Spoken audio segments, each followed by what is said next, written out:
先生こんばんは。今日は6月19日、今10giờ giống như rock pandit. Sau đây em xin chia sẻ bài 30. Harimat, Hareru, Haro, Hare, Haruna, Kakemat, Kakerareru, Kakeyo, Kakero, Kakeruna, Kazarimat, Kazareru,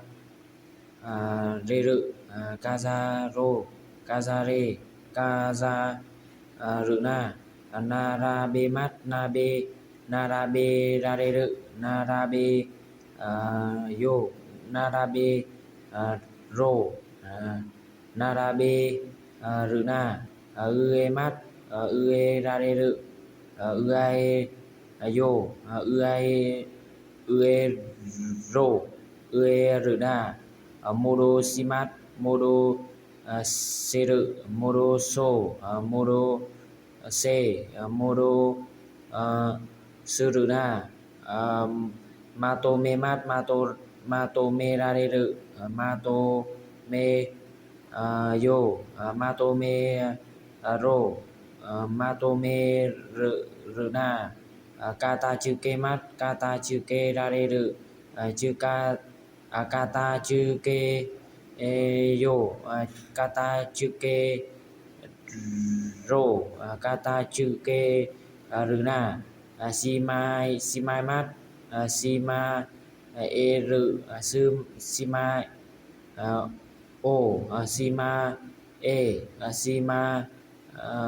Una, Kimemat, Kimera, Kimemat, Kimerareru, Kimeyo, Kimero, Kime Suruna, Sirase Mat, Sirase Rareru, Sirase Yo, Sirase Ro, Sirase Runa, Soran Simat, Soran Dekiru, Soran Siyo, Soran Siro, Soran Suruna, Zosiu Simat, Zosiu Dekiru, Zosiu Siyo, Zosiu Siro, Zosiu Suruna, Fukusiu Simat, Fukusiu Dekiru, Fukusiu Siro, Siyo, Fukusiu Siro, Fukusiu Suruna, Sona Mamani Simat, Sono Mamani